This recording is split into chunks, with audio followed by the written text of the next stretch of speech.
here is how we can manually enter a QR code on your Android. So let me explain it and show you how it works. Subscribe if you're new and we can get started. So of course, if you have a QR code on some other place, like somewhere printed out or on a different screen, you can just open up the camera and scan it like that. But it's a different story if you have the QR code directly on your screen. For example, I have a picture stored in my gallery right here. So how do I actually use it and see what's up? Right, so you can see that we have the ability to get inside my gallery and tap on the saved one. And part of the built-in gallery, I even have the button right there which says go to a website, right? So it kind of went away right now, but if I open it like this, you can see it is right there at the bottom, and it is there because the app recognized that there is a QR code which has a link implemented into it. So I can tap on it like that.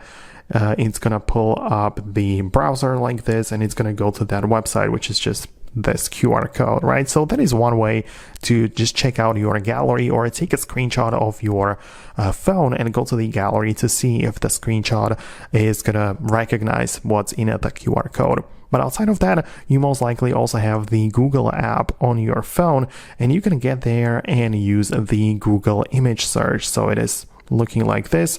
I can tap on it like that. It's going to get to my gallery, and I can as well select the image right here, and it immediately recognizes the screenshot. It is telling me what is exactly in there, and I can see that from the QR code there is just the URL. So that's how it works. That's how you can manually enter the details if you have like the picture of a QR code. Let me know your thoughts and opinions below. Let me know if that is the thing which you are looking for. If not, then give me a suggestion. I'll definitely make more videos like this one in the future, but for now, that's it. Thanks a lot, and I'll see you later in the future uploads.